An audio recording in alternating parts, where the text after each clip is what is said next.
ਸਤਿ ਸ਼੍ਰੀ ਅਕਾਲ ਜੀ। ਤੁਸੀਂ ਵੇਖ ਰਹੇ ਹੋ ਪੰਜਾਬ ਮਿਲ USA TV। ਤੁਹਾਡਾ ਸਾਰਿਆਂ ਦਾ ਸਵਾਗਤ ਕਰੰਟ ਨਿਊਜ਼ ਐਂਡ ਵਿਊਜ਼ ਦੇ ਵਿੱਚ। ਮੈਂ ਹਾਂ ਸੰਜੀਵ ਯਸ਼ ਖੰਨਾ, ਮੇਰੇ ਨਾਲ ਨੇ ਜਤਿੰਦਰ ਖੈਰਾ। ਸੋ ਜਤਿੰਦਰ ਖੈਰਾ ਸਾਹਿਬ ਇੱਕ ਵਾਰੀ ਫਿਰ ਤੋਂ ਕੋਹਿਨੂਰ ਹੀਰਾ ਡਿਸਕਸ਼ਨਸ ਦੇ ਵਿੱਚ ਆ ਚੁੱਕਾ ਹੈ, ਕਿਉਂਕਿ ਇੰਗਲੈਂਡ ਦੇ ਜੋ ਮਹਾਰਾਣੀ ਐਲਿਜ਼ਾਬੈਥ ਸੈਕਿੰਡ, ਉਹਨਾਂ ਦੇ ਦੇਹਾਂਤ ਤੋਂ ਬਾਅਦ ਉਹਨਾਂ ਦੇ ਬੇਟੇ, ਵੱਡੇ ਬੇਟੇ ਪ੍ਰਿੰਸ ਚਾਰਲਸ ਬਣਨਗੇ ਨਵੇਂ ਕਿੰਗ।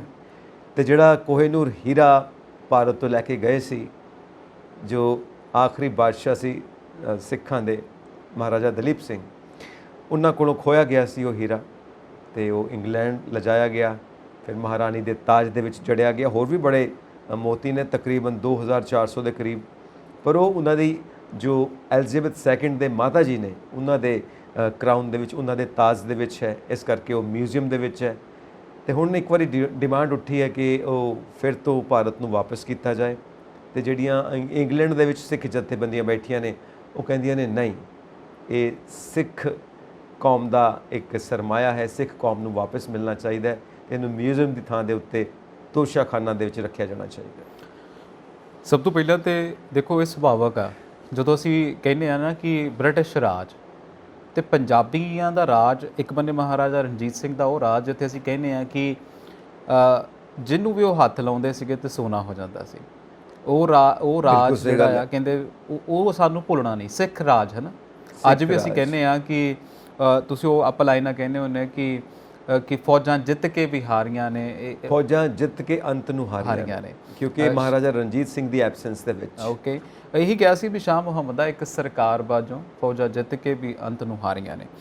ਹੁਣ ਜਦੋਂ ਕਹਿੰਦੇ ਨਾ ਵੀ ਤੁਹਾਡੇ ਕੋਲੇ ਇੱਕ ਪੱਕੀ, ਕਹਿੰਦੇ ਹੁੰਦੇ ਵੀ ਤੁਹਾਨੂੰ ਪਰਵਾਹ ਨਹੀਂ ਹੁੰਦੀ ਜਦੋਂ ਤੁਹਾਡੇ ਉੱਤੇ ਸਿਰ ਦੇ ਉੱਤੇ ਕਿਸੇ ਦਾ ਹੱਥ ਹੁੰਦਾ ਹੈ। ਮਹਾਰਾਜਾ ਰਣਜੀਤ ਸਿੰਘ ਅਜਿਹੀ ਸ਼ਖਸੀਅਤ ਆ ਜਿਨ੍ਹਾਂ ਨੇ ਸਿੱਖ ਰਾਜ ਜਿਹੜਾ ਆ ਦੁਨੀਆ ਦੇ ਉੱਤੇ ਕਾਇਮ ਕੀਤਾ। ਸਿੱਖ ਰਾਜ ਦਾ ਦਬਦਬਾ ਦੁਨੀਆ ਦੇ ਵਿੱਚ ਆਪਾਂ ਕਹਿੰਦੇ ਆ ਕਿ ਹੋਣਾ ਸ਼ੁਰੂ ਹੋ ਗਿਆ ਸੀਗਾ ਅਫਗਾਨਿਸਤਾਨ ਤੋਂ ਕਾਂਗੜੇ ਤੱਕ ਪੰਜਾਬ ਦੀ ਜਿਹੜੀ ਸਰਹੱਦ ਸੀਗੀ।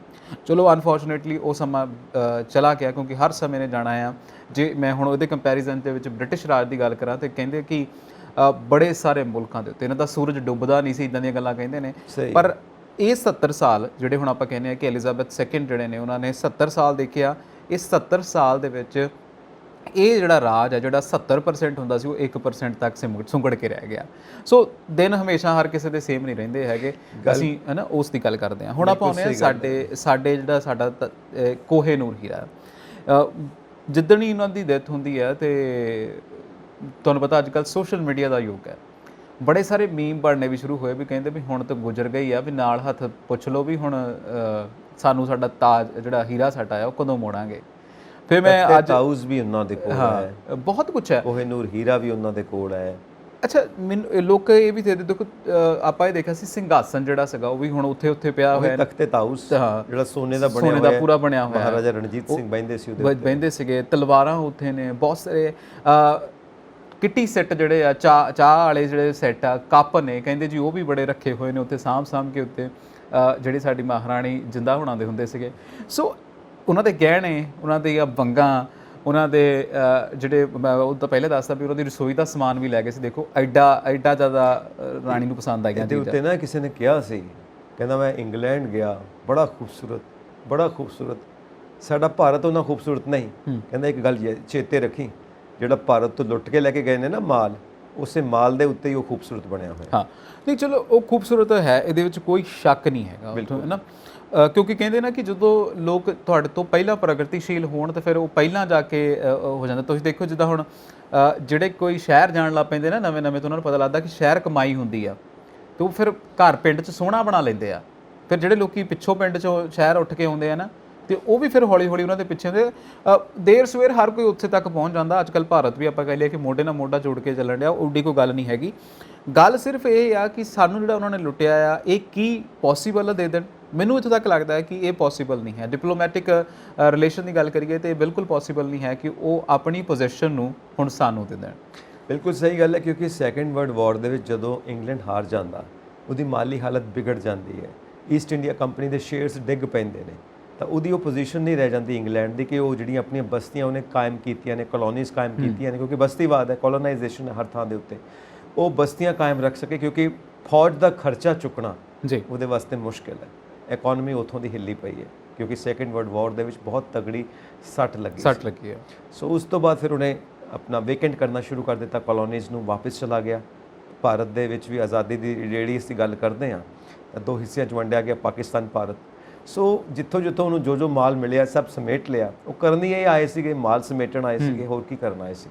ਉਹ ਲੈ ਕੇ ਚਲੇ ਗਏ। ਤੁਹਾਡੀ ਗੱਲ ਬਿਲਕੁਲ ਵਾਜਿਬ ਹੈ ਕਿ ਹੁਣ ਇੰਨੀ ਮਿਹਨਤ ਤੋਂ ਬਾਅਦ ਉਹਨਾਂ ਨੇ ਸਭ ਕੁਝ ਹਾਸਿਲ ਕੀਤਾ, ਸਭ ਕੁਝ ਲੁੱਟਿਆ, ਪਤਾ ਨਹੀਂ ਕਿੰਨੀਆਂ ਕੁ ਜਾਨਾਂ ਦਿੱਤੀਆਂ ਨੇ ਉਹਨਾਂ ਨੇ ਵੀ, ਤਾਂ ਉਹ ਇੰਨੀ ਆਸਾਨੀ ਨਾਲ ਕਿੱਦਾਂ ਕੋਹਿਨੂਰ ਹੀਰਾ ਸਾਨੂੰ ਵਾਪਸ ਕਰਨਗੇ, ਸ਼ਾਇਦ ਇਹ ਸੰਭਵ ਨਹੀਂ। ਨਹੀਂ ਦੇਖੋ, ਜੇ ਇਕੱਲਾ ਕੋਹਿਨੂਰ ਹੀਰੇ ਦੀ ਗੱਲ ਨਹੀਂ ਹੈ ਕਿ ਆਪਾਂ ਤਖਤੋ ਤਾਜ ਦੀ ਵੀ ਗੱਲ ਕਰਦੇ ਹਾਂ, ਬਹੁਤ ਕੁਝ ਹੈ, ਬਹੁਤ ਕੁਝ ਜਿਹੜੀਆਂ ਚੀਜ਼ਾਂ ਨੇ, ਫਿਰ ਉਹ ਲਿਸਟ ਆਉਣੀ ਸ਼ੁਰੂ ਹੋ ਜਾਂਦੀ ਹੈ। ਸੋ ਮੈਨੂੰ ਲੱਗਦਾ ਕਿ ਉਹ ਇਸ ਬੰਨੇ ਛੇੜਨਗੇ ਨਹੀਂ।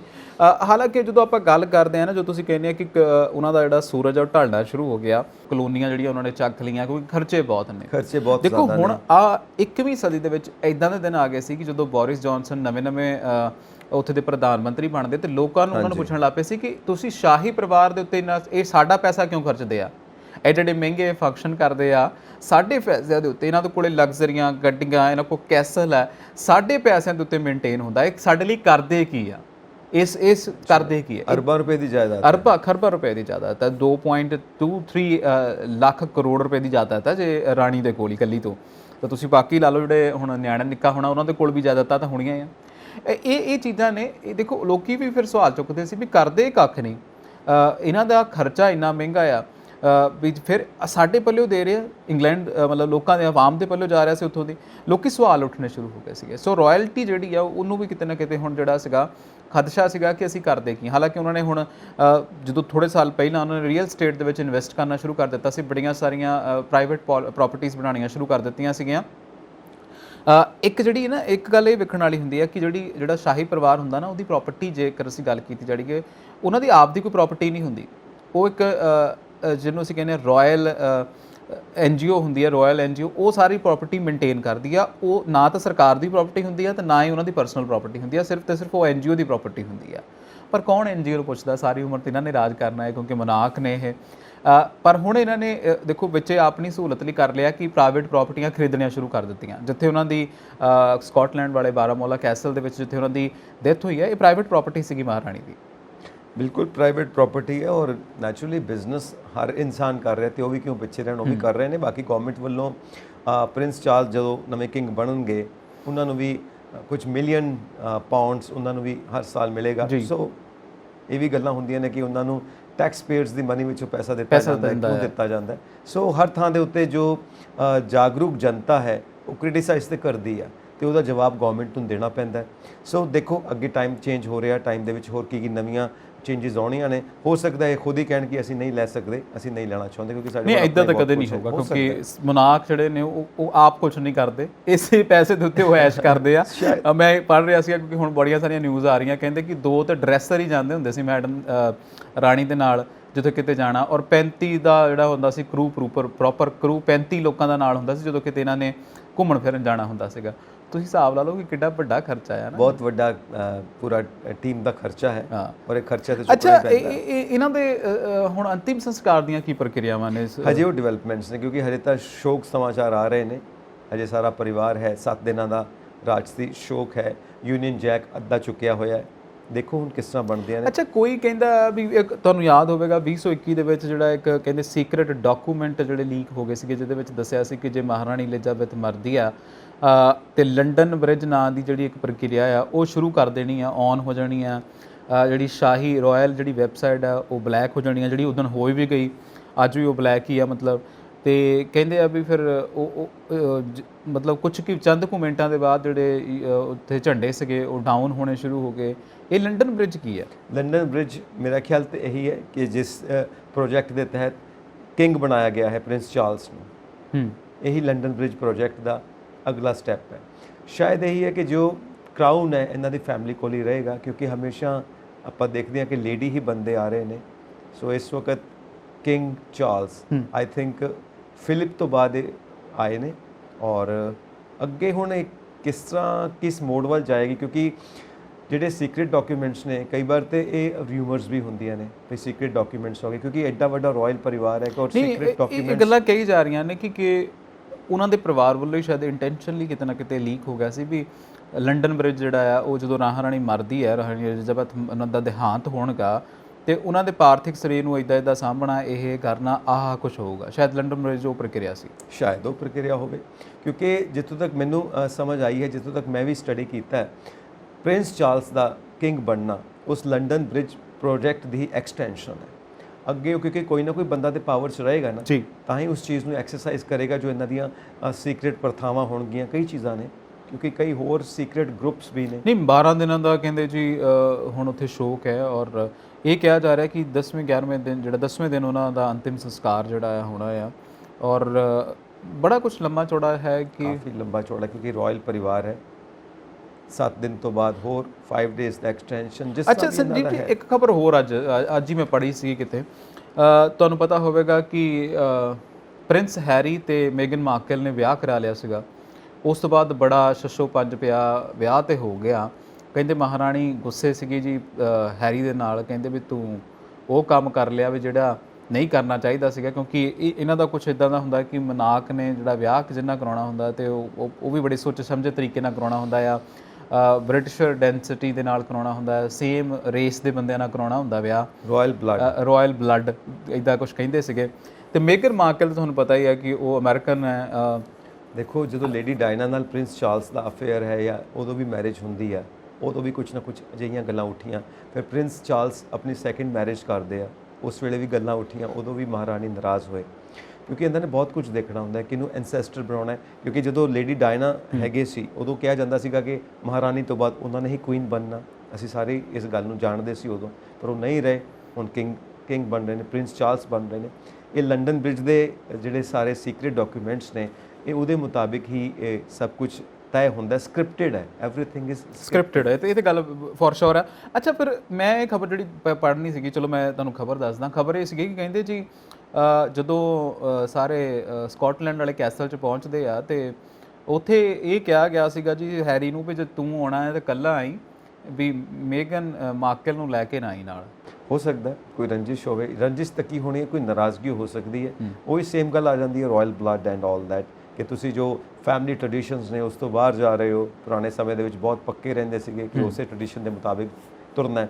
ਅੱਜ ਕੱਲ੍ਹ ਓਪਨ ਸੁਸਾਇਟੀ ਹੈ, ਖੁੱਲ੍ਹਾ ਸਮਾਜ ਹੈ, ਸਮੇਂ ਦੇ ਨਾਲ ਪਰਿਵਰਤਨ ਹੋਣਾ ਚਾਹੀਦਾ ਹੈ। ਲੇਕਿਨ ਜੋ ਮੋਨਾਰਕਸ ਨੇ ਉਹ ਕਹਿੰਦੇ ਨੇ ਕਿ ਸਾਡੀ ਪਹਿਚਾਣ ਹੈ, ਸਾਡੀ ਪਰੰਪਰਾ। ਕਈ ਫੈਮਿਲੀਜ਼ ਤੁਸੀਂ ਦੇਖੋ, ਰਾਇਲ ਫੈਮਿਲੀ ਸਾਡੀ ਪਰੰਪਰਾ ਹੈ, ਇਸੇ ਤਰ੍ਹਾਂ ਹੀ ਤੁਰਨਾ ਹੈ, ਇਸੇ ਤਰ੍ਹਾਂ ਹੀ ਕਰਨਾ ਹੈ। ਸੋ ਅੱਜ ਕੱਲ੍ਹ ਦਾ ਜੋ ਜਨਰੇਸ਼ਨ ਆ, ਕਿਉਂਕਿ ਉਹਦੇ ਉੱਤੇ ਬਹੁਤ ਜ਼ਿਆਦਾ ਇਨਫਲੂਐਂਸਿਸ ਨੇ, ਦੂਸਰਿਆਂ ਨੂੰ ਦੇਖਦੇ ਨੇ, ਔਰ ਪਿਆਰ ਹੈ, ਅਸੀਂ ਸਾਰੇ ਜਾਣਦੇ ਹਾਂ, ਲਵ ਇਜ਼ ਬਲਾਈਂਡ ਹਮੇਸ਼ਾ ਕਿਹਾ ਜਾਂਦਾ ਹੈ। ਹੁਣ ਪਿਆਰ ਤੇ ਕਿਤੇ ਵੀ ਹੋ ਸਕਦਾ। ਹੁਣ ਪਿਆਰ ਕਰਨ ਲੱਗੇ ਵੀ ਤੁਸੀਂ ਕੈਲਕੂਲੇਟਿਵ ਰਹੋ ਕਿ ਉੱਥੇ ਪਿਆਰ ਕਰਨਾ ਹੈ, ਹੋਰ ਕਿਤੇ ਪਿਆਰ ਕਰਨਾ ਨਹੀਂ। ਅੱਛਾ, ਇੱਕ ਖਬਰ ਹੋਰ ਵੀ ਆਈ ਸੀ, ਇਹਦੇ ਨਾਲ ਹੀ ਮਿਲਦੀ ਹੈ, ਮੈਂ ਕਿਹਾ ਪੁੱਛੀ ਲਵਾਂ ਤੁਹਾਡੇ ਤੋਂ, ਤੁਸੀਂ ਪੜ੍ਹਿਆ ਹੋਇਆ ਵਾਹ ਹੀ। ਕਹਿੰਦੇ ਆ ਵੀ ਮੇਗਨ ਮਾਰਕਲ ਤੇ ਪ੍ਰਿੰਸ ਹੈਰੀ ਨੂੰ ਹੁਣ ਜਿਹੜੇ ਰਾਇਲ ਟਾਈਟਲ ਆ ਉਹ ਆਪਣੇ ਬੱਚਿਆਂ ਲਈ ਤੇ ਆਪਦੇ ਲਈ ਯੂਜ਼ ਕਰ ਸਕਦੇ ਹੁਣ। ਜ਼ਰੂਰ ਯੂਜ਼ ਕਰ ਸਕਦੇ ਨੇ, ਕਿਉਂਕਿ ਦੇਖੋ ਨਾ ਖੈਰਾ ਸਾਹਿਬ, ਗੱਲ ਇਹ ਕਹਿੰਦੇ ਪ੍ਰਿੰਸ ਚਾਰਲਸ ਨੇ ਕਹਿ ਦਿੱਤਾ ਉਹਨਾਂ ਨੂੰ ਵੀ ਤੁਸੀਂ ਰਾਇਲ ਟਾਈਟਲ ਹੁਣ ਵਰਤ ਸਕਦੇ ਆ। ਗੱਲ ਇਹ ਹੈ ਤਾਂ ਸੇਮ ਫੈਮਿਲੀ, ਠੀਕ ਆ। ਕਿਤੇ ਨਾ ਕਿਤੇ ਟਾਈਟ ਹੋ ਜਾਂਦਾ ਕੰਮ, ਟਾਈਟ ਇਨ ਸੈਂਸ ਕਿ ਜਿਹੜੇ ਪੁਰਾਣੇ ਬਜ਼ੁਰਗ ਨੇ ਉਹ ਆਪਣੀ ਸੋਚ ਨਾਲ ਚੱਲਦੇ ਨੇ, ਉਹਨਾਂ ਦਾ ਆਪਣਾ ਪੁਆਇੰਟ ਆਫ ਵਿਊ ਹੁੰਦਾ। ਪਰ ਅੱਜ ਕੱਲ੍ਹ ਲਿਬਰਲ ਵੀ ਹੋ ਜਾਂਦੇ ਨੇ, ਕਈ ਨਾ ਕਈ ਜਗ੍ਹਾ ਇਹ ਵੀ ਆ ਜਾਂਦੀ ਹੈ ਕਿ ਫੈਮਿਲੀ ਟੁੱਟ ਨਾ ਜਾਵੇ, ਖਦਸ਼ਾ ਹੋ ਜਾਂਦਾ, ਡਰ ਹੋ ਜਾਂਦਾ ਫੈਮਿਲੀ ਟੁੱਟ ਨਾ ਜਾਵੇ। ਸੋ ਬਹੁਤ ਚੀਜ਼ਾਂ ਐਸੀਆਂ ਨੇ ਕਿ ਲੋਕਾਂ ਦੇ ਸਾਹਮਣੇ ਕੀ ਪੋਰਟਰੇ ਹੋ ਰਿਹਾ, ਕਿਉਂਕਿ ਰਾਇਲ ਫੈਮਿਲੀਜ਼ ਨੂੰ ਹਮੇਸ਼ਾ ਆਪਣੇ ਬਿਹੇਵੀਅਰ ਨੂੰ ਧਿਆਨ 'ਚ ਰੱਖ ਕੇ ਚੱਲਣਾ ਪੈਂਦਾ ਕਿ ਲੋਕਾਂ ਦੇ ਉੱਤੇ ਉਹਦਾ ਅਸਰ ਹੋਏਗਾ। ਤੁਸੀਂ ਦੇਖੋ, ਜਦੋਂ ਲੇਡੀ ਡਾਇਨਾ ਦੇ ਕੁਝ ਅਫੇਅਰਸ ਬਾਰੇ ਵੀ ਬਾਹਰ ਗੱਲਾਂ ਹੋਈਆਂ, ਤਾਂ ਉਦੋਂ ਜੋ ਮਹਾਰਾਣੀ ਐਲਿਜ਼ਾਬੈਥ ਸੈਕਿੰਡ ਜਿਨ੍ਹਾਂ ਦਾ ਹੁਣ ਡੈਥ ਹੋਈ ਆ, ਉਹ ਵੀ ਕਾਫੀ ਨਾਰਾਜ਼ ਹੋਏ ਕਿ ਫੈਮਿਲੀ ਦੇ ਉੱਤੇ ਕਈ ਗੱਲਾਂ ਆ ਰਹੀਆਂ ਨੇ, ਹਲਕੇ ਇੱਦਾਂ ਦੀਆਂ ਗੱਲਾਂ ਆਉਣੀਆਂ ਨਹੀਂ ਚਾਹੀਦੀਆਂ ਸੀ। ਉਸ ਚੀਜ਼ ਨੂੰ ਵੀ ਲੈ ਕੇ ਨਾਰਾਜ਼ ਹੋਏ। ਸੋ ਪ੍ਰਿੰਸ ਚਾਰਲਸ, ਕਿਉਂਕਿ ਜੋ ਅੰਦਰ ਦੀਆਂ ਗੱਲਾਂ ਹੁੰਦੀਆਂ ਨੇ ਫੈਮਿਲੀ ਦੀਆਂ, ਹੁਣ ਐਡੀ ਵੱਡੀ ਫੈਮਿਲੀ ਹੈ, ਸਾਰੀਆਂ ਗੱਲਾਂ ਤਾਂ ਬਾਹਰ ਨਹੀਂ ਨਾ ਆਉਣਗੀਆਂ, ਕੌਣ ਲੈ ਕੇ ਆਏਗਾ? ਜਿੰਨੀ ਵੀ ਗੱਲ ਬਾਹਰ ਆਉਂਦੀ ਹੈ, ਉੱਥੋਂ ਆਪਾਂ ਨੂੰ ਇਹੀ ਲੱਗਦਾ ਕਿ ਫੈਮਿਲੀ ਦੀ ਇਮੇਜ ਨੂੰ, ਫੈਮਿਲੀ ਦੀ ਸਾਖ ਨੂੰ ਬਚਾਉਣਾ, ਕਿ ਪਬਲਿਕ ਦੀ ਨਜ਼ਰ ਦੇ ਵਿੱਚ, ਆਫਟਰ ਆਲ ਰੂਲਰਸ ਨੇ, ਉਹ ਪਬਲਿਕ ਦੀ ਨਜ਼ਰ ਦੇ ਵਿੱਚ ਉਹਨਾਂ ਦੀ ਕੀ ਇਮੇਜ ਬਣ ਕੇ ਰਵੇ, ਉਹ ਚੀਜ਼ਾਂ ਜ਼ਰੂਰੀ ਹੁੰਦੀਆਂ ਨੇ। ਹੁਣ ਜਦੋਂ ਕੁਈਨ ਐਲਿਜ਼ਾਬੈਥ ਪੰਜਾਬ ਆਏ ਸੀ, ਦਰਬਾਰ ਸਾਹਿਬ ਸ਼੍ਰੀ ਹਰਿਮੰਦਰ ਸਾਹਿਬ ਗਏ ਸੀ, ਉਦੋਂ ਕਿਤੇ ਨਾ ਕਿਤੇ ਇਹ ਗੱਲ ਉੱਠੀ ਸੀ ਕਿ ਜਲਿਆਂਵਾਲੇ ਬਾਗ ਦੀ ਗੱਲ ਹੋਈ ਸੀ ਕਿ ਜਿੱਥੇ ਗੋਲੀकांड ਹੋਇਆ। ਕਹਿੰਦੇ ਆਫ ਕੋਰਸ ਉਹਨਾਂ ਨੇ ਵੀ ਇਹ ਗੱਲ ਕਹੀ ਸੀ, ਗਲਤ ਹੋਇਆ। ਪਰ ਜਦੋਂ ਇਦਾਂ ਦੇ ਮੌਕੇ ਬਣ ਜਾਂਦੇ ਨੇ, ਤੁਸੀਂ ਰਾਜਨੀਤੀ ਦੇ ਵਿੱਚ ਹੁੰਦੇ ਹੋ, ਤੁਸੀਂ ਰੂਲ ਕਰਨਾ ਹੁੰਦਾ ਹੈ, ਤੁਹਾਨੂੰ ਬਹੁਤ ਸਾਰੀ ਇਨਫੋਰਮੇਸ਼ਨ ਇਦਾਂ ਦੀ ਹੁੰਦੀ ਹੈ, ਕਿਤੇ ਨਾ ਕਿਤੇ ਤੁਸੀਂ ਆਪਣੇ ਆਫੀਸਰਸ ਨੂੰ ਫ੍ਰੀ ਕੀਤਾ ਹੁੰਦਾ ਕੋਈ ਵੀ ਡਿਸੀਜਨ ਲੈਣ ਵਾਸਤੇ। ਚਲੋ ਵਾਕਈ ਤੁਹਾਡੀ ਗੱਲ ਤੇ ਉਹਨਾਂ ਨੇ ਜਨਰਲ ਅਡਵਾਇਰ ਨੇ ਇਹ ਕਦਮ ਚੁੱਕਿਆ, ਉਦੋਂ ਬ੍ਰਿਟਿਸ਼ ਪਾਰਲੀਮੈਂਟ ਦੇ ਵਿੱਚ ਵੀ ਉਹਨਾਂ ਨੂੰ ਕੰਡੈਮ ਕੀਤਾ ਗਿਆ ਸੀਗਾ। ਨਹੀਂ, ਆਪਾਂ ਮੈਨੂੰ ਲੱਗਦਾ ਬੜਾ ਆਊਟ ਆਫ ਦਾ ਟਰੈਕ ਹੋ ਗਿਆ, ਆਪਾਂ ਕਿਸੇ ਹੋਰ ਗੱਲ ਕਰ ਰਹੇ ਹਾਂ ਕਿ ਹਰ ਥਾਂ ਦੇ ਉੱਤੇ ਇਹੀ ਹੁੰਦਾ। ਉਹਨਾਂ ਨੇ ਉਹ ਗੱਲ ਓਪਨ ਰਿਅਲਾਈਜ਼ ਕੀਤੀ ਕਿ ਇਟ ਵਾਸ ਰੋਂਗ। ਪਰ 100 ਸਾਲ ਲੱਗ ਗਏ ਉਹਨਾਂ ਨੂੰ ਪਬਲਿਕਲੀ ਮਾਫੀ ਮੰਗਣ ਨੂੰ, 1919 ਦੇ ਵਿੱਚ ਮੰਗੀ ਉਹਨਾਂ ਨੇ। ਉਦੋਂ ਕੁਐਸਚਨ ਉਠਾਇਆ ਗਿਆ ਸੀ ਜਦੋਂ ਉਹਨਾਂ ਨੇ ਆ ਕੇ ਇੱਥੇ ਮੱਥਾ ਟੇਕਿਆ। ਬ੍ਰਿਟਿਸ਼ ਪਾਰਲੀਮੈਂਟ ਦੇ ਵਿੱਚ ਜਿਹੜਾ 1997 ਦੇ ਵਿੱਚ ਮੈਨੂੰ ਲੱਗਦਾ ਇੱਥੇ ਆਉਂਦੇ ਕੰਡੈਮ ਹੋਇਆ ਸੀ। ਔਰ ਤੁਸੀਂ ਹਿਸਾਬ ਲਾ ਲਓ ਉਸ ਤੋਂ ਪਹਿਲਾਂ ਕੰਡੈਮ ਹੋਇਆ ਸੀ ਕਿਉਂਕਿ ਉਹਨਾਂ ਦਾ ਟ੍ਰਾਇਲ ਹੋਇਆ ਸੀਗਾ, ਜਨਰਲ ਅਡਵਾਇਰ ਦਾ ਟ੍ਰਾਇਲ ਹੋਇਆ ਸੀਗਾ ਕਿ ਤੁਸੀਂ ਉੱਥੇ ਗੋਲੀ ਚਲਾਈ। ਨਹੀਂ, ਜੇ ਪਬਲਿਕਲੀ ਮਾਫੀ ਦੀ ਗੱਲ ਕਰੀਏ, ਰਿਟਨ ਮਾਫੀ ਜਿਹੜੀ ਅਸੀਂ ਕਹਿੰਦੇ ਆ, ਉਹ ਤੇ ਮਾਫੀ ਉਹ ਉਹਨਾਂ ਨੇ ਉਸ ਕੁਐਸਚਨ ਨੂੰ ਓਬਲਾਈਜ਼ ਕੀਤਾ ਸੀ, ਉਹਦਾ ਆਨਸਰ ਦਿੱਤਾ ਸੀ। 2019 ਮੈਨੂੰ ਯਾਦ ਹੈ 2019 ਦੇ ਵਿੱਚ ਪਾਰਲੀਮੈਂਟ ਦੇ ਵਿੱਚ ਬਕਾਇਦਾ ਲਿਖ ਕੇ ਉਹਨਾਂ ਦੇ ਪਾਰਲੀਮੈਂਟ ਨੇ ਮਾਫੀ ਮੰਗੀ ਸੀ, ਜਿਹਦੇ ਵਿੱਚ ਕਹਿੰਦੇ ਕਿ ਰਾਣੀ ਵੀ ਸ਼ਮੂਲੀਅਤ ਕਰਦੀ ਆ। ਕਿਹਾ ਸੀ ਵੀ ਸਾਡੇ ਕੋਲੇ ਗਲਤੀ ਹੋ ਗਈ ਔਰ ਬਹੁਤ ਵੱਡਾ ਸੀਗਾ। ਔਰ ਮੇਰਾ ਸਵਾਲ ਹੁਣ ਅਗਲਾ, ਮਤਲਬ ਮੈਨੂੰ ਲੱਗਦਾ ਸੀ ਕਿ ਤੁਹਾਡੇ ਤੋਂ ਪੁੱਛ ਲੈਣਾ ਚਾਹੀਦਾ ਮੈਨੂੰ, ਕਿਉਂਕਿ ਮੈਂ ਬਹੁਤ ਕਸ਼ਮਕਸ਼ ਸੀ ਇਸ ਗੱਲ ਨੂੰ ਲੈ ਕੇ। ਬੜੇ ਸਾਰੇ ਸਾਡੇ ਵੀਰ ਭਰਾ ਜਿਹੜੇ ਅਮਰੀਕਾ, ਕੈਨੇਡਾ ਜਾਂ ਪੰਜਾਬ ਰਹਿੰਦੇ ਨੇ ਨਾ, ਉਹ ਸਾਰੇ ਸਟੇਟਸ ਪਾ ਰਹੇ ਸੀ RIP, ਹੈ ਨਾ, ਰੈਸਟ ਇਨ ਪੀਸ।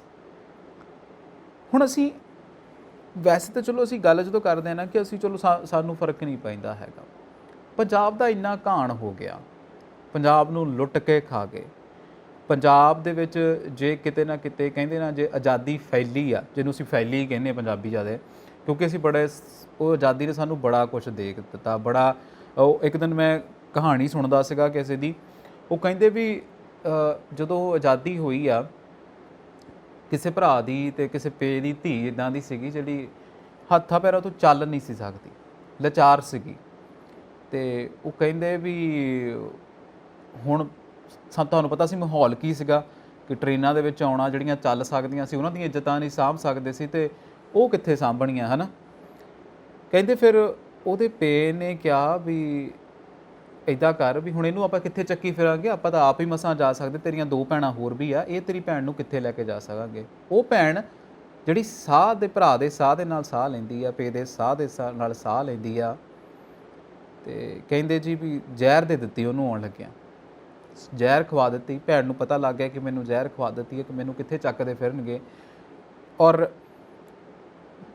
ਜ਼ਹਿਰ ਖਵਾਉਣ ਤੋਂ ਬਾਅਦ ਉਹਨਾਂ ਨੇ ਕਿਹਾ ਵੀ ਇਹਨੂੰ ਕਿਹਨੇ ਸਾਂਭਣ ਆਇਆ ਵਾ, ਇੱਦਾਂ ਕਰ, ਇਹਦੇ ਸਿਰ 'ਤੇ ਬੱਟਾ ਮਾਰ ਦੇ, ਸਿਰ 'ਤੇ ਖੂਹ ਦੇ ਕੋਲ ਜਾ ਤੇ ਇਹਨੂੰ ਖੂਹ ਦੇ ਉੱਤੇ ਬੜਾ ਸਿੱਟਣ ਵਾਲਾ ਬੱਟਾ ਹੁੰਦਾ ਨਾ, ਉਹ ਬੱਟਾ ਮਾਰ ਦੇ ਦਿੱਤੇ। ਉਹਦੇ ਭਰਾ ਨੂੰ ਕਿਹਾ, ਪਿਓ ਦੇ ਨੇ ਬੱਟਾ ਮਾਰਤਾ ਜੀ। ਸਹਿਕਦੀ ਸੀ ਉਹ, ਕਹਿੰਦੇ, ਤੇ ਸਹਿਕਦੀ ਨੇ ਆਪਦੇ ਭਰਾ ਦਾ ਜਿਹੜਾ ਗਿੱਟਾ ਫੜ ਲਿਆ, ਕਹਿੰਦੀ ਵੀਰਾ ਇੱਕ ਹੋਰ ਮਾਰ ਜਾ, ਮੇਰੀ ਜਾਨ ਨਿਕਲ ਜਾਵੇ।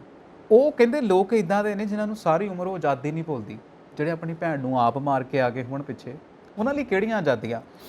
ਹੁਣ ਮੇਰਾ ਸਵਾਲ ਇਹ ਸੀਗਾ ਕਿ ਅੱਜ ਅਸੀਂ ਬੜੇ ਸਟੇਟਸ ਪਾਉਣ ਡੇ ਹਾਂ, ਬੜਾ ਖੁੱਲ੍ਹ ਕੇ ਲਿਖਣ ਡੇ ਹਾਂ, RIP ਐਲਿਜ਼ਾਬੈਥ ਸੈਕਿੰਡ, ਫਲਾਨਾ ਫਲਾਨਾ, ਟਮਕਾਨਾ ਟਮਕਾਨਾ। ਕੀ ਲਿਖਣਾ ਚਾਹੀਦਾ ਹੈ ਸਾਨੂੰ ਜਾਂ ਨਹੀਂ ਲਿਖਣਾ ਚਾਹੀਦਾ? ਦੇਖੋ, ਸਾਡੀ ਨਾ ਸੰਸਕ੍ਰਿਤੀ ਹੈ, ਉਹ ਇੱਕ ਸਿਚੁਏਸ਼ਨ ਸੀ ਜਿੱਥੇ ਇੱਜ਼ਤ ਦਾ ਡਰ ਸੀ। ਇੱਕ ਤੁਸੀਂ ਵੱਟਾ ਮਾਰਨ ਦੀ ਗੱਲ ਕਰਦੇ ਹੋ, ਸਹੀ ਹੈ। ਕਈਆਂ ਨੇ ਖੂਹ ਦੇ ਵਿੱਚ ਧੱਕਾ ਦਿੱਤਾ, ਕਈਆਂ ਨੇ ਆਪ ਛਾਲਾਂ ਮਾਰੀਆਂ, ਕਈਆਂ ਨੇ ਸੀਸ ਕੱਟ ਦਿੱਤੇ, ਇਹ ਹੋਇਆ। ਔਰ ਇਹ ਵੀ ਇੱਕ ਸੱਚਾਈ ਹੈ। ਹੁਣ ਸਾਡੀ ਭਾਰਤ ਦੀ ਸੰਸਕ੍ਰਿਤੀ, ਸਾਡੀ ਪੰਜਾਬ ਦੀ ਸੰਸਕ੍ਰਿਤੀ ਜੋ ਸਾਨੂੰ ਗੁੜਤੀ 'ਚ ਮਿਲੀ ਗੁਰੂ ਸਾਹਿਬਾਨ ਤੋਂ, ਅਸੀਂ ਹਮੇਸ਼ਾ ਇਹੀ ਕਹਿੰਦੇ ਹਾਂ ਕਿ ਜੋ ਸੰਸਾਰ ਤੋਂ ਚਲਾ ਗਿਆ ਚੰਗਾ ਸੀ, ਭਲਾ ਕਰੇ ਰੱਬ ਉਹਦਾ। ਅਸੀਂ ਹਮੇਸ਼ਾ, ਸਾਡੀ ਸੰਸਕ੍ਰਿਤੀ ਆ, ਅਸੀਂ ਚਾਹ ਕੇ ਵੀ ਕਿਸੇ ਨੂੰ ਮੰਦਾ ਨਹੀਂ ਬੋਲ ਸਕਦੇ ਜਿਹੜਾ ਸੰਸਾਰ ਤੋਂ ਚਲਾ ਗਿਆ। ਲੱਖ ਦੁਸ਼ਮਣੀ ਹੋਵੇ, ਤੁਸੀਂ ਦੇਖ ਲਓ, ਪਿੰਡ 'ਚ ਵੀ ਦੇਖ ਲਓ, ਲੱਖ ਦੁਸ਼ਮਣੀ ਹੋਵੇ, ਪਰ ਜਦੋਂ ਡੈਥ ਹੋਏਗੀ ਨਾ, ਉਦੋਂ ਜਾ ਕੇ ਅਫਸੋਸ ਜ਼ਰੂਰ ਕਰਕੇ ਆਉਣਗੇ ਕਿ ਚਲੋ ਬਜ਼ੁਰਗ ਸੀਗਾ ਤੁਹਾਡਾ ਪਰਿਵਾਰ ਦਾ। ਕੋਈ ਜਵਾਨ ਨੂੰ ਰੱਬ ਨਾ ਕਰੇ ਇੱਦਾਂ ਮੌਤ ਆ ਜਾਂਦੀ ਹੈ, ਉੱਥੇ ਜਾ ਕੇ ਰੋ ਕੇ ਵੀ ਆਉਣਗੇ। ਸਾਡੀ ਸੰਸਕ੍ਰਿਤੀ ਆ, ਅਸੀਂ ਆਪਣਾ ਜਿਹੜਾ ਸਾਡਾ ਕਲਚਰ ਆ ਨਾ, ਉਹ ਇਹੀ ਆ ਕਿ ਜਿਹੜਾ ਕੋਈ ਸੰਸਾਰ ਤੋਂ ਚਲਾ ਜਾਵੇ ਨਾ, ਤੁਸੀਂ ਦੇਖੋ, ਤੁਸੀਂ ਰਾਹ 'ਚ ਖੜ੍ਹੇ ਹੋ ਜਾਂ ਰਾਹ 'ਚ ਲੰਘਦੇ ਹੋ, ਕਿਸੇ ਦੀ ਡੈਥ ਹੋ ਗਈ ਆ, ਉਹ ਡੈੱਡ ਬੋਡੀ ਲੈ ਕੇ ਆ ਰਹੇ ਨੇ, ਠੀਕ ਹੈ ਨਾ, ਹਾਂ ਵਾਕਿਆ ਅਸੀਂ ਸਾਈਡ ਤੇ ਖੜੇ ਹੋ ਕੇ, ਉਹ ਇੱਕ ਬਹੁਤ ਵੱਖਰਾ ਮੈਨੂੰ ਕਸ਼ਮਕਸ਼ ਸੀਗਾ। ਮੈਨੂੰ ਲੱਗਾ ਮੈਂ ਤੁਹਾਨੂੰ ਪੁੱਛ ਲਵਾਂ ਇਸ ਚੀਜ਼ ਬਾਰੇ। ਵਾਹਿਗੁਰੂ ਵਾਹਿਗੁਰੂ ਵਾਹਿਗੁਰੂ ਅਸੀਂ ਕਹਿੰਦੇ ਆ, ਭਾਵੇਂ ਜਾਣਦੇ ਵੀ ਨਹੀਂ ਹੁੰਦੇ। ਤੁਸੀਂ ਬਾਜ਼ਾਰ ਵੈਸੇ ਗਏ ਹੋ, ਉੱਥੇ ਕਿਸੇ ਦੀ ਅਰਥੀ ਆਉਂਦੀ ਵੀ ਤੁਸੀਂ ਸਾਈਡ ਤੇ ਖੜੇ ਹੋ ਕੇ ਵਾਹਿਗੁਰੂ ਵਾਹਿਗੁਰੂ। ਪਰ ਸੰਜੀਵ ਜੀ ਤੁਸੀਂ ਇਹ ਦੇਖੋ, ਸਾਡਾ ਕਲਚਰ ਆ, ਸਾਡੀਆਂ ਧੀਆਂ ਲੁੱਟੀ ਦੀਆਂ ਇੱਜ਼ਤਾਂ ਲੁੱਟੀਆਂ, ਸਭ ਕੁਝ ਹੋ ਗਿਆ, ਅਸੀਂ ਮਾਰੇ ਗਏ, ਸਾਡਾ ਅਸਤ ਵਿਅਸਤ ਹੋ ਗਏ ਅਸੀਂ। ਉਹ ਖੂਹ ਜਿਹਦੇ ਵਿੱਚ ਪਤਾ ਨਹੀਂ ਕਿੰਨੀਆਂ ਕੁ ਲਾਸ਼ਾਂ ਕਹਿੰਦੇ ਉੱਤੋਂ ਤੱਕ ਆ ਗਈਆਂ ਸੀਗੀਆਂ, ਜਲਿਆਂਵਾਲੇ ਉਹ ਬਾਗ ਵਿੱਚ ਕਹਿ ਰਹੇ ਹੋ, ਹਾਂ ਬਿਲਕੁਲ ਸਹੀ ਮਤਲਬ ਆ। ਇੰਨਾ ਕੁਝ ਹੋਣ ਤੋਂ ਬਾਅਦ ਅਸੀਂ ਮਤਲਬ ਤੁਹਾਨੂੰ ਲੱਗਦਾ ਹੈ ਕਿ ਅਸੀਂ ਨੈਸ਼ਨਲ ਮੌਨ ਰੱਖ ਲਈਏ ਮਨਾਕ ਦੇ ਲਈ, ਔਰ 11 ਤਰੀਕ ਨੂੰ ਸਾਡਾ ਨੈਸ਼ਨਲ ਮੌਕ ਹੈਗਾ, ਮੌਨ ਹੈਗਾ। ਉਹ ਤਾਂ ਰੱਖਿਆ ਗਿਆ ਹੈ ਕਿ ਇੰਟਰਨੈਸ਼ਨਲ ਜੋ ਫੋਰਨ ਪਾਲਿਸੀ ਹੈ, ਇੰਟਰਨੈਸ਼ਨਲ ਰਿਲੇਸ਼ਨਸ। ਪਰ ਜਦੋਂ ਅਸੀਂ ਮਨਾਕ ਦੀ ਗੱਲ ਕਰਦੇ ਆ, ਮੈਨੂੰ ਲੱਗਦਾ, ਤੁਹਾਨੂੰ ਲੱਗਦਾ ਕਿ ਇਹ ਪਾਲਿਸੀ 'ਚ ਹੈ? ਕਿਉਂਕਿ ਮਨਾਕ ਤੇ ਕਿਤੇ ਐਗਜ਼ਿਸਟ ਨਹੀਂ ਨਾ ਕਰ ਰਹੇ। ਮੋਨਾਰਕ ਐਗਜ਼ਿਸਟ ਨਹੀਂ ਕਰਦੇ, ਈਵਨ ਇੰਗਲੈਂਡ ਦੇ ਵਿੱਚ ਵੀ ਹੁਣ ਜਿਹੜੀ ਉਹਨਾਂ ਦੀ ਐਗਜ਼ਿਸਟੈਂਸ ਹੈ, ਜਿੱਦਾਂ ਆਪਾਂ ਪਹਿਲਾਂ ਵੀ ਡਿਸਕਸ ਕੀਤਾ ਹੈ, ਕ੍ਰਿਟੀਸਾਈਜ਼ ਪਰ ਹੁੰਦੇ ਜਦੋਂ ਨੇ। ਕਹਿੰਦੇ ਉਹਨਾਂ ਨੂੰ ਤਾਂ ਮਰਦਿਆਂ ਨੂੰ ਅੱਕ ਚੱਪਣਾ ਹੀ ਪੈਣਾ, ਕਿਉਂਕਿ ਉੱਥੇ ਤਾਂ ਹੈਗੇ ਹੀ ਹੈਗੇ ਆ। ਪਰ ਸਾਡੇ ਜਦੋਂ ਅਸੀਂ ਕਹਿੰਦੇ ਆ ਮਨਾਕ ਦੇ ਲਈ ਅਸੀਂ ਮੌਨ ਰੱਖ ਲਿਆ, ਨੈਸ਼ਨਲ ਮੌਨ ਹੈ ਕੱਲ ਸਾਡਾ। ਨੈਸ਼ਨਲ ਮੌਨ ਤਾਂ ਰੱਖਣਾ ਹੈ ਉਹਨਾਂ ਨੇ, ਕਿਉਂਕਿ ਨੈਸ਼ਨਲ ਪਾਲਿਸੀਜ਼ ਨੇ ਔਰ ਉਸ ਦੇ ਮੁਤਾਬਿਕ ਜੋ ਗਵਰਨਮੈਂਟ ਟੂ ਗਵਰਨਮੈਂਟ ਇਹ ਚੀਜ਼ ਵੈਰੀ ਕਰਦੀ ਹੈ। ਕਈ ਦੇਸ਼ਾਂ ਨੇ ਨਹੀਂ ਵੀ ਰੱਖੇ ਹੋਣਗੇ, ਕਈ ਦੇਸ਼ਾਂ ਨੇ ਰੱਖੇ ਨੇ। ਜਿਨ੍ਹਾਂ ਨੇ ਰੱਖੇ ਨੇ ਉਹਨਾਂ ਵਿੱਚ ਸਾਡਾ ਮੁਲਕ ਵੀ ਇੱਕ ਹੈ। ਕੁਝ ਲੋਕ ਇਹਦੇ ਪੱਖ ਦੇ ਵਿੱਚ ਹੋਣਗੇ, ਕੁਝ ਲੋਕ ਇਹਦੇ ਅਗੇਂਸਟ ਹੋਣਗੇ, ਕਿਉਂਕਿ 190 ਸਾਲ ਸਾਡੇ ਉੱਤੇ ਰਾਜ ਕੀਤਾ, ਹੁਣ 75 ਸਾਲ ਤਾਂ ਉਹਨਾਂ ਨੂੰ ਗਿਆ ਨੂੰ ਵੀ ਹੋ ਗਏ ਨੇ। ਸੋ ਇੰਟਰਨੈਸ਼ਨਲ ਰਿਲੇਸ਼ਨਸ ਨੂੰ ਦੇਖਦੇ ਹੋਏ ਕਈ ਵਾਰ ਇਹ ਚੀਜ਼ਾਂ, ਇਹ ਸਟੈਪ ਲੈਣੇ ਪੈਂਦੇ ਨੇ ਜੀ। ਸੋ ਉਸ ਵਕਤ ਅਲੱਗ ਸਟੈਪ ਸੀਗਾ। ਪਰ ਜਿੱਥੇ ਜਲਿਆਂਵਾਲੇ ਬਾਗ ਦੀ ਗੱਲ ਕਰਦੇ ਹਾਂ ਆਪਾਂ, ਅੱਜ ਜੋ ਅਸੀਂ ਆਪ ਪੰਜਾਬ ਦੇ ਲੋਕ ਜਾਂ ਭਾਰਤ ਦੇ ਲੋਕ ਜਲਿਆਂਵਾਲੇ ਬਾਗ ਨੂੰ ਚੇਂਜ ਕਰਦੇ ਪਏ ਹਾਂ, ਹਿਸਟਰੀ ਚੇਂਜ ਕਰਦੇ ਪਏ ਹਾਂ, ਉਹ ਸਾਡੇ ਵਾਸਤੇ ਗਲਤ ਗੱਲ ਹੈ। ਸਾਨੂੰ ਇਹ ਨਹੀਂ ਕਰਨਾ ਚਾਹੀਦਾ। ਜਿੱਦਾਂ ਅਸੀਂ ਭਾਵੁਕ ਹੋ ਕੇ ਕਾਫੀ ਲੰਬੀ ਡਿਸਕਸ਼ਨ ਕੀਤੀ ਹੈ ਜਲਿਆਂਵਾਲੇ ਬਾਗ ਨੂੰ ਲੈ ਕੇ, ਅੱਜ ਅਸੀਂ ਪੰਜਾਬ ਦੇ ਕਲਚਰ ਨੂੰ ਸਮਝਣ ਵਾਲੇ, ਪੰਜਾਬ ਦੀ ਹਿਸਟਰੀ ਨੂੰ ਸਮਝਣ ਵਾਲੇ, ਤੁਸੀਂ ਜਾ ਕੇ ਦੇਖੋ ਜਲਿਆਂਵਾਲੇ ਬਾਗ ਨਾਲ ਜਿਹੜੀ ਛੇੜਖਾਨੀ ਕੀਤੀ ਗਈ ਹੈ ਉਹ ਬਿਲਕੁਲ ਨਹੀਂ ਹੋਣੀ ਚਾਹੀਦੀ। ਇਤਿਹਾਸ ਨੂੰ ਗਾਇਬ ਹੀ ਕਰ ਦਿੱਤਾ ਗਿਆ ਉੱਥੋਂ। ਇਹ ਬੜਾ ਕਮਰਸ਼ੀਅਲਾਈਜ਼ ਕਰਤਾ ਉਹਨਾਂ ਨੇ। ਅੱਛਾ ਚਲੋ ਹੁਣ ਬੈਕ ਟੂ ਦਾ ਪੰਜਾਬ ਆ ਜਾਈਏ। ਸੋ ਐਸਜੀਪੀਸੀ ਦੀ ਗੱਲ ਕਰਦੇ ਹਾਂ। ਚੋਣਾਂ ਦੇ ਵਾਸਤੇ ਡਿਮਾਂਡ ਕਰ ਰਹੇ ਨੇ ਕਿ 12 ਸਾਲ ਹੋ ਗਏ ਚੋਣਾਂ ਨਹੀਂ ਹੋਣੀਆਂ ਚਾਹੀਦੀਆਂ। ਬਾਕੀ ਤਾਂ ਜਿਸ ਪਾਰਟੀ ਦਾ ਪ੍ਰਭਾਵ ਹੈ ਉਸ ਪਾਰਟੀ ਨੂੰ ਪੰਜਾਬ ਦੇ ਲੋਕ ਪਸੰਦ ਨਹੀਂ ਕਰਦੇ। ਸ਼੍ਰੋਮਣੀ ਅਕਾਲੀ ਦਲ ਦੀ ਗੱਲ ਕਰ ਰਹੇ ਨੇ, ਇਸ ਕਰਕੇ ਉਸ ਨੂੰ ਹਰਾਇਆ ਹੈ। ਤਾਂ ਹੁਣ ਤਾਂ ਚੋਣਾਂ ਹੋਣੀਆਂ ਚਾਹੀਦੀਆਂ ਨੇ, ਨਵੇਂ ਸਿਰੇ ਤੋਂ ਨਵੀਂ ਕਮੇਟੀ ਔਰ ਨਵੇਂ ਲੋਕਾਂ ਨੂੰ ਆਉਣਾ ਚਾਹੀਦਾ, ਜਿਨ੍ਹਾਂ ਨੂੰ ਐਸਜੀਪੀਸੀ ਸੰਭਾਲਣੀ ਚਾਹੀਦੀ ਹੈ ਨਵੇਂ ਸਿਰੇ। ਇਹ ਗੱਲ ਹੋ ਰਹੀ ਹੈ। ਅੱਛਾ, ਮੈਂ ਗਿਆਨੀ ਹਰਪ੍ਰੀਤ ਸਿੰਘ ਸੁਣਾ ਨੂੰ ਸੁਣ ਰਿਹਾ ਸੀ, ਜਿਹੜੇ ਜਥੇਦਾਰ ਨੇ ਸਾਡੇ। ਹਾਂਜੀ, ਕਦੀ ਕਦੀ ਮੈਨੂੰ ਇਹ ਲੱਗਦਾ ਹੁੰਦਾ ਕਿ ਸਿੱਧਾ ਨਾ ਉਹ ਇਨਫਲੂਐਂਸ ਕਰ ਜਾਂਦੇ ਆ ਔਰ ਬੜੇ ਹੱਕ 'ਚ ਨਜ਼ਰ ਆਉਂਦੇ ਸ਼੍ਰੋਮਣੀ ਅਕਾਲੀ ਦਲ ਦੇ। ਤੁਹਾਨੂੰ ਯਾਦ ਹੋਵੇਗਾ ਜੰਮੂ ਕਸ਼ਮੀਰ ਵਾਲੀ, ਬਿਲਕੁਲ ਸਹੀ ਹੈ। ਔਰ ਆਪਾਂ ਇੱਥੇ ਡਿਸਕਸ ਵੀ ਕੀਤੀ ਸੀ ਕਿ ਉਹਨਾਂ ਨੇ ਕਿਹਾ ਜੀ ਜੇ ਪੰਜਾਬ ਬਚਾਉਣਾ ਆ, ਜੇ ਪੰਜਾਬੀਅਤ ਬਚਾਉਣੀ ਆ, ਸਿੱਖ ਧਰਮ ਬਚਾਉਣਾ, ਤਾਂ ਤੁਸੀਂ ਸ਼੍ਰੋਮਣੀ ਅਕਾਲੀ ਦਲ ਨੂੰ ਵੋਟ ਪਾ ਦਿਓ, ਸ਼੍ਰੋਮਣੀ ਅਕਾਲੀ ਦਲ ਨੂੰ ਲਿਆ ਦਿਓ। ਜਦੋਂ ਤੁਸੀਂ ਇੱਕ ਆਸਥਾ ਦਾ ਕੇਂਦਰ ਹੋ, ਉਸ ਕੇਂਦਰ ਦੇ ਨਾਲ ਬੜੀ ਵੱਡੀ ਸ਼ਖਸੀਅਤ ਹੋ ਕੇ ਤੁਸੀਂ ਵਾਬਸਤਾ ਹੋਵੋ, ਤੇ ਤੁਹਾਡੇ ਮੂੰਹ ਦੇ ਵਿੱਚੋਂ ਫਿਰ ਇੱਕ ਤਰਫਾ ਗੱਲਾਂ ਹੋਣ, ਤੇ ਉਹ ਧਰਮ ਦੇ ਲਈ ਵੀ ਨਹੀਂ ਚੰਗੀਆਂ ਤੇ ਰਾਜਨੀਤੀ ਦੇ ਲਈ ਵੀ ਨਹੀਂ ਚੰਗੀਆਂ ਹੈਗੀਆਂ। ਮੋਨੋਪੋਲੀ ਸਾਨੂੰ ਪਤਾ ਸਾਰਿਆਂ ਨੂੰ ਕਿਹਦੀ ਆ, ਬਿਲਕੁਲ ਹੈ ਨਾ। ਜਦੋਂ ਤੱਕ ਚੰਗੇ ਸੀ ਲੋਕੀ ਬੋਲਦੇ ਨਹੀਂ ਸੀ, ਹੁਣ ਲੋਕਾਂ ਨੂੰ ਲੱਗਦਾ ਕਿ ਇਹ ਨਿੱਤਰ ਕੇ ਸਾਹਮਣੇ ਆ ਗਏ ਆ, ਇਹ ਚੰਗੇ ਬਿਲਕੁਲ ਨਹੀਂ, ਤੇ ਹੁਣ ਲੋਕ ਵੀ ਚਾਹੁੰਦੇ ਆ ਕਿ ਇਲੈਕਸ਼ਨ ਹੋ ਜਾਵੇ, ਹੋਣੀਆਂ ਵੀ ਚਾਹੀਦੀਆਂ। ਜਦੋਂ ਅਸੀਂ ਗੱਲ ਕਰਦੇ ਆ, ਜਦੋਂ ਅਸੀਂ ਤਖਤ ਦੀ ਗੱਲ ਕਰਦੇ ਹਾਂ, ਜਿਹੜਾ ਦਰਬਾਰ ਸਾਹਿਬ ਦੇ ਸਾਹਮਣੇ ਆ ਬਿਲਕੁਲ, ਜਿੱਥੋਂ ਪ੍ਰਕਾਸ਼ ਹੁੰਦਾ ਆ, ਉਹ ਰਾਜਨੀਤੀ ਦਾ ਪ੍ਰਤੀਕ ਹੈ। ਤੇ ਰਾਜਨੀਤੀ ਦਾ ਮਤਲਬ ਹੈ ਕਿ ਡੈਮੋਕ੍ਰੇਸੀ ਦੇ ਨਾਲ ਜਿਹੜਾ ਆ ਜਿਹੜੇ ਪੰਜ ਸਿੰਘ ਆ, ਉਹਨਾਂ ਦੀਆਂ ਜਿਹੜੀਆਂ ਜਦੋਂ ਕੋਈ ਵੀ ਫੈਸਲਾ ਹੁੰਦਾ ਤੇ ਪੰਜ ਸਿੰਘ ਨਾਲ ਬਿਠਾਏ ਜਾਂਦੇ ਆ। ਹੁਣ ਇੱਦਾਂ ਦਾ ਹੀ ਪੰਜ ਪ੍ਰਧਾਨ, ਪੰਜ ਪੰਜਾਂ 'ਚ ਪਰਮੇਸ਼ਵਰ, ਪੰਜ ਪੰਚ ਜਿਹੜੇ ਲੈ ਕੇ, ਬਿਲਕੁਲ ਜੀ, ਇਹਨਾਂ ਦੀ ਜਿਹੜੀ ਚੋਣ ਹੈ ਉਹ ਦੁਬਾਰਾ ਜ਼ਰੂਰ ਹੋਣੀ ਚਾਹੀਦੀ ਹੈ, ਤਾਂ ਜੋ ਕਿਸੇ ਇੱਕ ਪਾਰਟੀ ਦੀ ਕੋਈ ਮੋਨੋਪੋਲੀ ਕਿਸੇ ਤਰੀਕੇ ਦੀ ਨਾ ਰਵੇ। ਬਿਲਕੁਲ ਜੀ, ਸੈਂਟਰ ਗਵਰਨਮੈਂਟ ਨੂੰ ਇਹਦੇ ਉੱਤੇ ਧਿਆਨ ਦੇਣਾ ਚਾਹੀਦਾ, ਬਿਲਕੁਲ ਦੇਣਾ ਚਾਹੀਦਾ। ਕਾਫੀ ਦੇਰ ਹੋ ਗਈ ਹੈ, ਪਰ ਕਿਤੇ ਨਾ ਕਿਤੇ ਲੋਕ ਇਹ ਵੀ ਕਹਿੰਦੇ ਆ ਕਿ ਦੇਖੋ ਜੀ ਸਾਂਝ ਖਾਟਾ, ਕਿ ਐਵੇਂ ਨਹੀਂ ਜੀ। ਜਿਹੜੀ ਦ੍ਰੋਪਦੀ ਮੁਰਮੂ ਹੁਣੀ ਜਿਹੜੇ ਰਾਸ਼ਟਰਪਤੀ, ਮਾਣਯੋਗ ਰਾਸ਼ਟਰਪਤੀ ਚੁਣੇ ਗਏ ਨੇ, ਉਹਨਾਂ ਦੀ ਸਪੋਰਟ ਕੀਤੀ ਹੋਈ ਸੀਗੀ। ਫਿਰ ਉਸ ਤੋਂ ਬਾਅਦ ਵਾਈਸ ਪ੍ਰੈਜ਼ੀਡੈਂਟ ਦੇ ਲਈ ਵੀ ਸਪੋਰਟ ਦੇ ਵਿੱਚ ਨਿੱਤ ਰਹੇ ਨੇ। ਤੇ ਆਪਣੇ ਆਪ ਦੇ ਵਿੱਚ ਫਿਰ ਇਹ ਵੱਡੀ ਗੱਲ ਆ, ਤੁਸੀਂ ਸਮਝ ਸਕਦੇ ਹੋ ਕਿ ਇਹ ਗੰਢ ਤੋਪਾ ਤਾਂ ਉਦੋਂ ਦਾ ਹੀ ਹੋਇਆ, ਤੇ ਗੰਢ ਤੋਪੇ ਨੂੰ ਫਿਰ ਦੇਖੋ, ਗੰਢ ਤੋਪਾ ਤਾਂ ਆਪਾਂ ਇਲੈਕਸ਼ਨਸ ਵੇਲੇ ਵੀ ਜਾਣਦੇ ਸੀ ਕਿ ਉੱਤੋਂ ਸ਼ਾਇਦ ਹੱਥ ਨਹੀਂ ਮਿਲੇ ਹੋਏ, ਥੱਲੋਂ ਤਾਂ ਦਿਲ ਵੀ ਮਿਲੇ ਹੋਏ ਨੇ। ਅੱਗੇ ਜਾ ਕੇ ਪਤਾ ਨਹੀਂ ਕੀ ਕੈਮਿਸਟਰੀ ਬੈਠਣੀ ਹੈ। ਔਰ ਅੱਜ ਵੀ ਇਸ ਗੱਲ ਦੇ ਉੱਤੇ ਧਿਆਨ ਹੈ ਕਿ ਜਿਵੇਂ ਬੀਜੇਪੀ ਆਪਣੇ ਕਦਮ ਪੱਕੇ ਕਰਨ ਦੀ ਕੋਸ਼ਿਸ਼ ਕਰਦੀ ਪਈ ਹੈ ਪੰਜਾਬ ਦੇ ਵਿੱਚ। ਦੇਖੋ, ਇਹਨਾਂ ਕੋਲੇ ਇੱਕ ਫਰੰਟ ਨਹੀਂ ਸੈੱਟ ਹੋਇਆ। ਮੈਂ ਤੁਹਾਨੂੰ ਦੱਸਦਾ, ਸ਼੍ਰੋਮਣੀ ਗੁਰਦੁਆਰਾ ਪ੍ਰਬੰਧਕ ਕਮੇਟੀ, ਆਪਾਂ ਕਹਿੰਦੇ ਆ ਜੀ ਸਿਰਮੌਰ ਜਥੇਬੰਦੀ ਆ ਸਾਡੇ ਸਿੱਖ ਧਰਮ ਦੀ। ਬੰਦੀ ਸਿੰਘਾਂ ਦੇ ਉੱਤੇ ਇਹਨਾਂ ਨੇ ਸਰਬ ਜਿਹੜਾ ਆ ਕਹਿੰਦੇ ਹੁੰਦੇ ਸਰਬ ਪਾਰਟੀ, ਜਿਹੜਾ ਆਪਾਂ ਕਹਿੰਦੇ ਆ ਕਿ ਸਰਬ ਜਥੇਬੰਦੀਆਂ ਦਾ ਜਿਹੜਾ ਇੱਕ ਮੰਚ ਫਰੰਟ ਬਣਾਇਆ ਸੀਗਾ। ਉਹਨਾਂ ਦੇ ਵਿੱਚ ਦੇਖੋ, ਨਾ ਤਾਂ ਸੁਖਬੀਰ ਬਾਦਲ ਉਹਨਾਂ ਦੀ ਸਹਿਮਤੀ ਹੋਈ, ਨਾ ਹੀ ਪਰਮਿੰਦਰ ਸਿੰਘ ਢੀਂਡਸਾ ਉਹਨਾਂ ਦੇ ਫਾਦਰ ਸੁਖਦੇਵ ਸਿੰਘ ਢੀਂਡਸਾ ਉਹਨਾਂ ਦੀ ਜਿਹੜੀ ਹੋਈ ਆ। ਤੋ ਇਹ ਦੇਖੋ ਤੁਸੀਂ ਕਿੰਨੀ ਮੰਦਭਾਗੀ ਗੱਲ ਹੈ ਕਿ ਅਸੀਂ ਸਾਡੇ ਹਿੱਤ ਦੇ ਲਈ ਹੀ ਖੜੇ ਨਹੀਂ ਹੋ ਸਕੇ। ਹਾਲਾਂਕਿ ਸੁਖਬੀਰ ਬਾਦਲ ਹੁਣਾਂ ਨੇ ਜਿਹੜੀ ਇਲੈਕਸ਼ਨ ਲੜਾਈ ਸੀ ਐਮਪੀ ਦੀ ਉਹ ਤੇ ਲੜਾਤੀ ਸੀਗੀ ਤੇ ਰਾਜਵਾੜਾ ਦੀ ਭੈਣ ਜੀ ਨੂੰ ਹਨਾ, ਤੇ ਹੁਣ ਤੁਸੀਂ ਹਿਸਾਬ ਲਾ ਲਓ ਕਿ ਜਦੋਂ ਐਕਚੁਅਲ 'ਚ ਕੁਝ ਕਰਨ ਦਾ ਕੰਮ ਆਉਂਦਾ ਫਿਰ ਇਹ ਪਤਾ ਨਹੀਂ ਕਿੱਥੇ ਚਲੇ ਜਾਂਦੇ ਆ। ਸਿੰਘ ਬੰਦੀ ਸਿੰਘਾਂ ਦੀ ਹੀ ਗੱਲ ਹੋਈ ਸੀਗੀ, ਜਿਹੜੇ ਸਿੰਘ ਬੰਦੀ ਹੈਗੇ ਨੇ ਹਜੇ ਵੀ। ਸੋ ਆਪਾਂ ਇੱਕ ਗੱਲ ਦੇਖਦੇ ਹਾਂ ਔਰ ਇਹ ਸਾਰੇ ਜਾਣਦੇ ਨੇ, it is a open secret ਕਿ ਸ਼੍ਰੋਮਣੀ ਅਕਾਲੀ ਦਲ ਨੇ ਜਦੋਂ ਬੀਜੇਪੀ ਦਾ ਸਾਥ ਛੱਡਿਆ, ਜੇ ਕਿਸਾਨ ਅੰਦੋਲਨ ਇੰਨਾ ਨਾ ਪੱਕਿਆ ਹੁੰਦਾ, ਪਾਵਰਫੁਲ ਨਾ ਹੋਇਆ ਹੁੰਦਾ ਤਾਂ ਸ਼ਾਇਦ ਇਹ ਸਾਥ ਨਾ ਛੱਡਦੇ, ਮਜਬੂਰੀ ਸੀ ਇਹਨਾਂ ਕਿਉਂਕਿ ਜਿੱਦਾਂ ਪ੍ਰੈਸ਼ਰ ਪੈ ਰਿਹਾ ਸੀ, ਕਿਉਂਕਿ ਆਪਣੇ ਆਪ ਨੂੰ ਕਿਸਾਨਾਂ ਦਾ ਆਗੂ ਮੰਨਦੇ ਨੇ, ਆਪਣੇ ਆਪ ਨੂੰ ਕਿਸਾਨਾਂ ਦਾ ਲੀਡਰਸ ਮੰਨਦੇ ਨੇ। ਸੋ ਉਸ ਵਕਤ ਹਾਲਾਤ ਐਸੇ ਪੈਦਾ ਹੋ ਗਏ ਕਿ ਇਹਨਾਂ ਨੂੰ ਰਾਜਨੀਤੀ ਨੂੰ ਧਿਆਨ 'ਚ ਰੱਖਦੇ ਹੋਏ ਹੱਥ ਪਿੱਛੇ ਖਿੱਚਣਾ ਪਿਆ, ਪਰ ਅੰਦਰ ਕਾਫੀ ਲੰਮਾ ਇਹਨਾਂ ਦਾ ਸਾਥ ਰਿਹਾ। ਦਰਦ ਤਾਂ ਦਰਦ ਹੀ ਹੈ ਨਾ, ਦਰਦ ਤਾਂ ਇੱਕ ਦੂਜੇ ਦੇ ਵਾਸਤੇ, ਦਰਦ ਇੱਕ ਦੂਸਰੇ ਦਾ ਫਿਰ ਕਹਿੰਦੇ ਹੁੰਦੇ ਨੇ ਮਹਿਸੂਸ ਕਰ ਲੈਂਦੇ ਨੇ।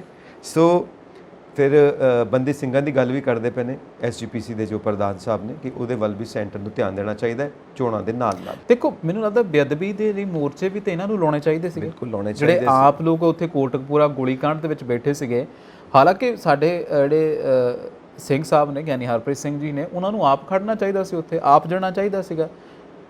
ਮਤਲਬ ਮੈਨੂੰ ਸਮਝ ਨਹੀਂ ਆਉਂਦਾ ਇਹ ਰਾਜਨੀਤੀ ਆ ਜਾਂ ਫਿਰ ਕੀ ਚੱਲ ਰਿਹਾ ਹੈ। ਸੈਲਫ ਇੰਟਰਸਟ ਹੈ ਵਾਕਈ, ਇਹੀ ਰਾਜਨੀਤੀ ਹੈ ਅੱਜ ਦੀ, ਸੈਲਫ ਇੰਟਰਸਟ। ਜੇ ਤੁਸੀਂ ਸਭ ਦਾ ਭਲਾ ਚਾਹੋ ਤਾਂ ਕਿਸੇ ਨੂੰ ਚੁੱਭੇਗਾ ਨਹੀਂ, ਕਿਉਂਕਿ ਤੁਸੀਂ ਸਭ ਦੇ ਭਲੇ ਵਾਸਤੇ ਕੰਮ ਕਰਦੇ ਹੋ। ਵਾਕਈ ਜੇ ਤੁਸੀਂ ਸਿਰਫ ਆਪਣਾ ਭਲਾ ਚਾਹੋ, ਉਹ ਵੀ ਇਸ ਸ਼ਰਤ ਦੇ ਉੱਤੇ ਕਿ ਦੂਜੇ ਦਾ ਭਾਵੇਂ ਜੋ ਮਰਜ਼ੀ ਵਿਗੜ ਜਾਵੇ, ਜੋ ਮਰਜ਼ੀ ਟੱਠੇ ਖੂਚ ਜਾਵੇ, ਕੋਈ ਲੈਣਾ ਦੇਣਾ ਨਹੀਂ, ਮੇਰਾ ਭਲਾ ਹੋਣਾ ਚਾਹੀਦਾ, ਫਿਰ ਇੱਥੇ ਇਕੁਏਸ਼ਨ ਵਿਗੜਦੀ ਹੈ, ਇੱਥੇ ਕੈਮਿਸਟਰੀ ਵਿਗੜਦੀ ਹੈ। ਵਾਕਈ ਸੰਜੀਵ ਜੀ, ਅਸੀਂ ਤਾਂ ਸਰਬੱਤ ਦੇ ਭਲੇ ਦੀ ਅਰਦਾਸ ਕਰਦੇ ਹਾਂ ਕਿਉਂਕਿ ਸਭ ਕੁਝ ਇਹੀ ਸਿਖਾਇਆ ਜਾਂਦਾ ਸਾਨੂੰ ਸ਼ੁਰੂ ਤੋਂ ਹੀ। ਉਮੀਦ ਹੈ ਤੁਸੀਂ ਠੀਕ ਹੋਵੋਗੇ, ਤੰਦਰੁਸਤੀਆਂ ਦੇ ਵਿੱਚ ਹੋਵੋਗੇ। ਔਰ ਫਿਲਹਾਲ ਮੈਨੂੰ ਤੇ ਸੰਜੀਵ ਜੀ ਨੂੰ ਦਿਓ ਇਜਾਜ਼ਤ। ਦੇਖਦੇ ਰਹੋ ਪੰਜਾਬ ਮੇਲ USA TV। ਸਤਿ ਸ਼੍ਰੀ ਅਕਾਲ। ਸਤਿ ਸ਼੍ਰੀ ਅਕਾਲ ਜੀ।